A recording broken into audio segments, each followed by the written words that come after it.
గురూజీ 72 గంటల్లోనే ఫోన్ లోని అద్భుతమైన జ్యోతిష్య పరిష్కారం చూపిస్తారు. నమ్మండి, నమ్మకపోండి, ఇది నిజం. శ్మశాన కాళి రుద్ర చౌడీదేవి ఆరాధకులు నంబర్ 1 వశీకరణ స్పెషలిస్ట్. గురూజీ మనిషి పుట్టుక నుండి చనిపోయే వరకు వచ్చే అన్ని క్లిష్టమైన సమస్యలకు పరిష్కారం ఇక్కడ లభిస్తుంది. విద్య, ఉద్యోగం, వ్యవహారం, స్త్రీ ప్రేమ, పెళ్లి, సంతానం, స్త్రీ పురుష వశీకరణం, భూవశం, భార్యాభర్తల కలహాలు, కోర్టు సమస్యలు, విడాకుల సమస్యలు, చేతబడి, అప్పుల బాధ, ఇంకా మీకు ఎలాంటి సమస్యలు ఉన్నా 72 గంటల్లోనే శాశ్వత నమస్తే, నేను మీ రవికిరణ్ శర్మ, వేలూరి, జ్యోతిష రత్న అవార్డు గ్రహీత. ఆగస్టు నెలలో ద్వాదశ రాశుల వారికి ఏ రకంగా ఉండబోతోంది, అసలు రాశి సంచారం ఏ రకంగా జరుగుతోంది, నవగ్రహాలు ఎక్కడెక్కడ ఉన్నాయి, ఏ ఏ ఫలితాలు కలుగుతున్నాయి అనే విషయాన్ని గురించి మనం చెప్పబడటం జరుగుతోంది. ఇప్పుడు ముఖ్యంగా నవగ్రహాల్లో రవి సంచారం మొట్టమొదటగా చూసుకున్నట్లయితే రవి ఆగస్టు 17 వరకు సింహరాశిలో సంచారం చేస్తున్నాడు. తదుపరి కన్యారాశిలో సంచారం చేయడం జరుగుతుంది. ఈ రవి గ్రహాలకు అధిపతి ఆయన సింహంలో సంచారం చేయడం వల్ల పాపగ్రహం అని చెప్పబడుతోంది. ఆ పాపగ్రహం వల్ల కొన్ని ఇబ్బందులు వస్తూ ఉంటాయి. తదుపరి కన్యారాశిలో సంచారం చేయడం ఉంది. సింహరాశి అధిపతి రవే కాబట్టి రవి స్వక్షేత్రంలో ఉన్నాడు కాబట్టి సింహరాశి వారికి కొంతవరకు మిశ్రమంగా అనుకూలంగా ఉంటుంది. తదుపరి కన్యారాశిలో సంచారం చేయడం జరుగుతుంది. కన్యారాశి అధిపతి బుధుడు కాబట్టి బుధుడికి రవి మిత్రుడే కాబట్టి కన్యారాశి సంచారం కూడా కొంచెం అనుకూలంగా ఉండే అవకాశాలు ఇదే ఉన్నాయి. తదుపరి చంద్రుడు 2వ గ్రహం. ఈయన నక్షత్రాన్ని బట్టి ప్రతిరోజు మారుతూ ఉంటాడు కాబట్టి నక్షత్ర సంచారాన్ని బట్టి ఈ యొక్క చంద్రబలం అది చూసుకోవడం అనేది మనకు జరుగుతూ ఉంటుంది. మరి కుజ సంచారం చూసుకున్నట్లయితే కుజుడు ఈ ఆగస్టు నెలలో తులారాశిలో సంచారం చేయడం జరుగుతుంది. తులారాశి అధిపతి శుక్రుడే అయినప్పటికీ కూడా ఈ కుజుడు వ్యాపార కారకుడు కాబట్టి తులారాశి వారికి అనుకూలతలు ఉంటాయి. అలాగే బుధుడు తదుపరి గ్రహం సింహరాశిలో సంచారం చేస్తుంది. బుధుడు వ్యాపార కారకుడు, బుద్ధికారకుడు, విద్యా ఉద్యోగ కారకుడు కాబట్టి సింహరాశి సంచారం చేయడం వల్ల సింహరాశి అధిపతి రవి కూడా ఉద్యోగకారకుడు కాబట్టి బుధుడు అనుకూలంగా ఉన్నాడు. అట్లాగే తదుపరి బృహస్పతి యొక్క గురు సంచారం కర్కాటక రాశి సంచారం. గురుచంద్ర యోగం గజకేసరి యోగం అంటారు. మరి అందువల్ల ఈ కర్కాటక రాశిలో గురు సంచారం వల్ల గురుడు ఈ నెలలో అనుకూలంగా ఉన్నాడు. తదుపరి శుక్రు సంచారం, శుక్రగ్రహం అనుకూలతలు చూసుకున్నట్లయితే శుక్రుడు కర్కాటక రాశిలో సంచారం చేస్తున్నాడు. తదుపరి సింహరాశిలో సంచారం చేయడం జరుగుతుంది. అంటే ఒక పక్షం కాలం కర్కాటక రాశిలో తదుపరి సింహంలో సంచారం చేయడం అనేది జరుగుతుంది. వల్ల శుక్ర అనుకూలత కూడా శుక్రుడికి రవి శత్రువే అయినప్పటికీ కూడా ఈ రాశిలో ఉండేవారికి కొంత అనుకూలతలు ఉన్నాయి.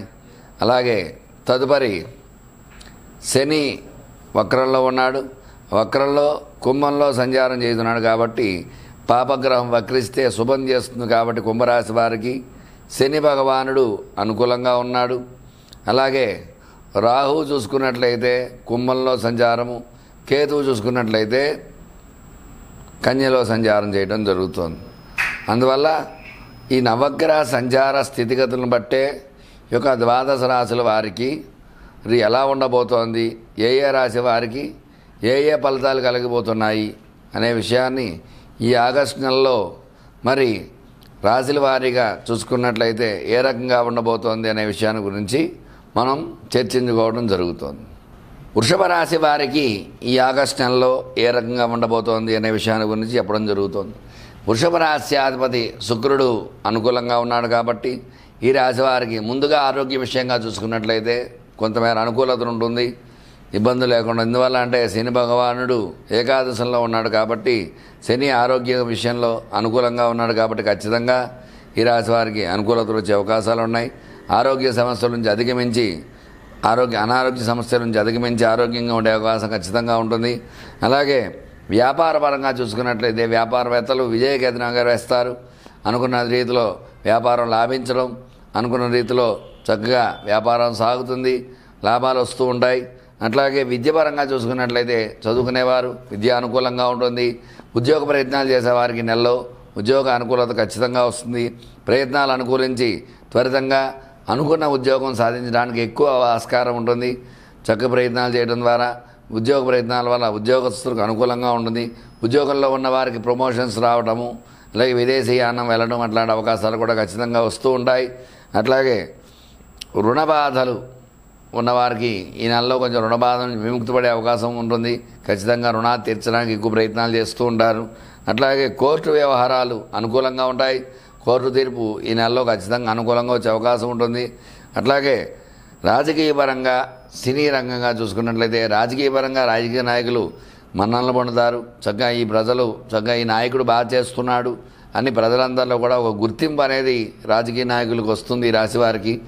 అట్లాగే సినీ పరిశ్రమ చూసుకున్నట్లయితే ఈ నెలలో ఖచ్చితంగా వృషభ రాశిలో ఉన్న సినీ హీరోస్కి అందరికీ కూడా ఎవరైతే ఉన్నారో వాళ్ళందరికీ కూడా సినిమా రిలీజ్ అయితే ఈ నెలలో అనుకూలంగా ఉంటుంది. చక్కగా ప్రజలు ఆదరణ ఖచ్చితంగా పొందారు. ఈ సినిమా ఎక్కువ చూడటం, దానివల్ల రేటింగ్ పెట్టడం అలాంటివన్నీ ఉంటాయి ఖచ్చితంగా. అట్లాగే వ్యవసాయ పరంగా చూసుకున్నట్లయితే వృషభ రాశాధిపతి శుక్రుడు కాబట్టి వీళ్ళకి తెల్లధాన్యాలు బాగా పండే అవకాశాలు ఖచ్చితంగా ఉన్నాయి.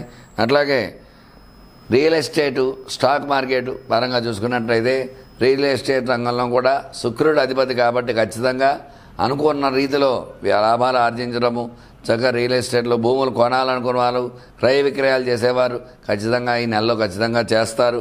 దానివల్ల ఈ వృషభ రాశి వారికి ఖచ్చితమైనటువంటి అనుకూలాలు ఉన్నాయి. స్టాక్ మార్కెట్లో స్టాక్స్ పెట్టేవారు చక్కగా పెట్టిన స్టాక్స్ పెరగడము, దాని ద్వారా లాభాలు ఆర్జించడం ఇట్లాంటి అవకాశాలు ఖచ్చితంగా ఉన్నాయి. వివాహ ప్రయత్నం చేసేవారికి ఖచ్చితంగా ఈ నెలలో వివాహం సంబంధం కుదరటము అనుకూలతగా ఉంటుంది. సంతాన ప్రయత్నాలు చేసేవారు కూడా సంతాన అనుకూలత శుభవార్త వినే అవకాశం ఖచ్చితంగా ఉంటుంది. అలాగే వీళ్ళు చేయదగాలంటే వీళ్ళ మీద ఈర్ష్య, అసూయాద్వేషాలు ఎక్కువగా ఉంటాయి కాబట్టి వీళ్ళు విశేషముగా కాలభైరవ స్వామి అష్టకాన్ని చదవటము, విశేషముగా పరవాన్నం నైవేద్యం పెట్టడం ద్వారా ఖచ్చితమైన అనుకూలత వీళ్ళకి వస్తాయి. కాబట్టి ప్రతినిత్యము కాలభైరాష్టకం పారాయణ చేయడము, పరవాన్న నివేదన పెట్టడం ద్వారా మంచి అనుకూలతలు పొంది ఈ నరదృష్టి నరఘోష నుంచి బయటపడే అవకాశం ఉంటుంది. చూశారు కదండి ఈ వృషభ రాశి వారికి ఏ రకంగా ఉండబోతుందో ఈ నెలలో. అందువల్ల మీకు ఎలాంటి సందేహాలున్నా స్క్రీన్పై నా నెంబర్ రోల్ అవుతూ ఉంటుంది.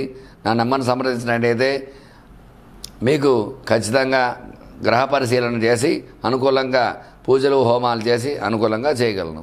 నమస్కారం. నేను మీ రవికిరణ్ శర్మ, వేలూరి, జ్యోతిష్యరత్న అవార్డు గ్రహీత.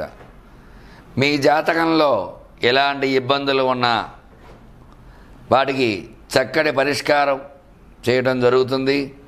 విద్యాపరంగా చదువు కావట్లేదా పిల్లలు, దానికి ఏం చేయాలి, ఉద్యోగ ప్రయత్నంలో ఉద్యోగాలు రాకపోవటము, ఉద్యోగాలు సఫలీకృతం కాకపోవటము అట్లాంటి వాటికి పరిష్కారం ఉంటుంది. వివాహం కావట్లేదా, వివాహానికి ఏం చేయాలి అనే పరిష్కారం ఉంది. అలాగే సంతాన సమస్యలు, సంతానం ఇంకా కలగలేదు, వివాహమై 5-6 సంవత్సరాలైంది, 10 సంవత్సరాలైంది అనే వారికి కూడా ఏం చేస్తే సంతానం కలుగుతుంది అనే విషయాన్ని గురించి జాతకంలో పరిశీలించడం జరుగుతుంది. అట్లాగే వ్యాపారపరంగా వ్యాపారంలో నష్టాలు వస్తున్నాయా, దానికి ఎటువంటి యంత్రాలు పెడితే బాగుంటుంది, ఏం పరిహారం చేయాలి అనే విషయం గురించి చెప్పడం జరుగుతుంది. వ్యాపారపరంగా స్టాక్ మార్కెట్స్, రియల్ ఎస్టేట్ రంగంలో కూడా ఎలాంటి ఇబ్బందులు ఉన్నా సరే వాటికి చక్కటి పరిష్కారం అన్ని రంగాల్లో కూడా విద్య, ఉద్యోగము, వ్యాపారము, ఆరోగ్యము, కోర్టు వ్యవహారాలు, రాజకీయము, సినీ రంగము ఇట్లా ఏ రకంగా ఎలాంటి సమస్యలు ఉన్నా సరే మీ సమస్యలన్నిటి కూడా ఖచ్చితంగా మీ జాతకం పరిశీలన విశేషంగా చేసి మీరు ఇబ్బందులు పడుతుంటే ఆ ఇబ్బందులు ఎందువల్ల పడ్డారు, ఇంతకుముందు ఎలా పడ్డారు, ఎందుకోసం పడ్డారు, ఇప్పుడు దాన్ని ఎలా బయటపడాలి అనే విషయాన్ని గురించి వివరంగా జాతక పరిశీలన చేసి ఖచ్చితంగా దాన్ని పరిష్కారం చేసి మీకు అనుకూలంగా చేయగల సమర్థత ఉన్నవాడిని కాబట్టి మీకు ఎలాంటి సందేహాలున్నా స్క్రీన్పై నా నెంబర్ రోల్ అవుతుంది కాబట్టి ఖచ్చితంగా నన్ను సంప్రదించినట్లయితే సమస్య మీది, పరిష్కారం నాది. మీ రవికిరణ్ శర్మ, జ్యోతిషరత్న అవార్డు గ్రహీత. నమస్కారం.